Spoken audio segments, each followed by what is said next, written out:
ASUS ZenFone Max Pro M2 is the successor to the ASUS ZenFone Max Pro M1, which was launched by the company earlier this year. Now, given the kind of specifications and the price that it packs, it can easily be seen as a competitor to the recently launched Redmi Note 6 Pro. But how does the phone perform? Here's our review.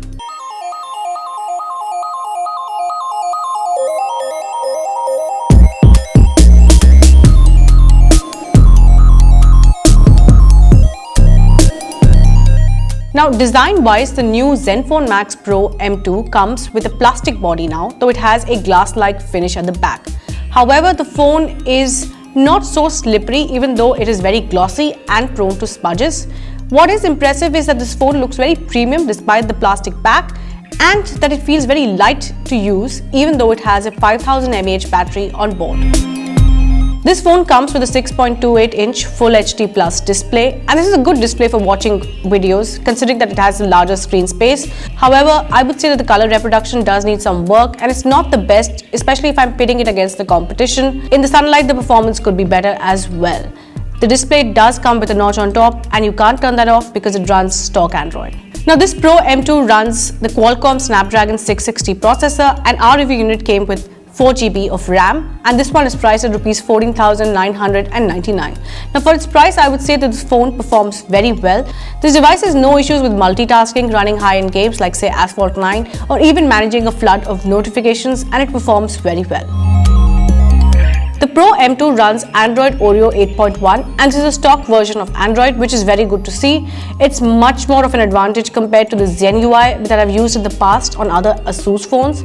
Now, as far as the Android Pie update is concerned, ASUS hasn't really given a direct timeline for this, though it is promised. Also, there's no bloatware on this phone, which is very good to see. The ZenFone Max Pro M2 does come with a very impressive camera for its price. I would say this is a significant improvement over previous ASUS budget phones that I've used, at least where the camera performance goes. The camera has good color reproduction, it's quick to take a photo, and the colors are not so washed out. Even the bokeh mode is pretty good. However, I do feel that the low light performance still needs some work because it does look washed out and the details are missing. So one issue that I did notice with the camera was with the autofocus, which had a bit of a tough time latching onto objects, and I'm not sure why. Maybe ASUS can fix that with the software update. The highlight of this phone though is the 5000 mAh battery, which should easily last 2 days even with heavy duty usage. ASUS has done a pretty impressive job both with the design of this phone because it doesn't feel like you're using a phone that has a big bulky battery. Now, in conclusion, we'd like to say that the ASUS ZenFone Max Pro M2 seems like another winner from the company, considering that the starting price for this phone is Rs 12,999. Now, that's for the 3 GB RAM variant, but keep in mind that we had the 4 GB one for review. I would say that the performance, the camera, and the battery life of this phone are all excellent.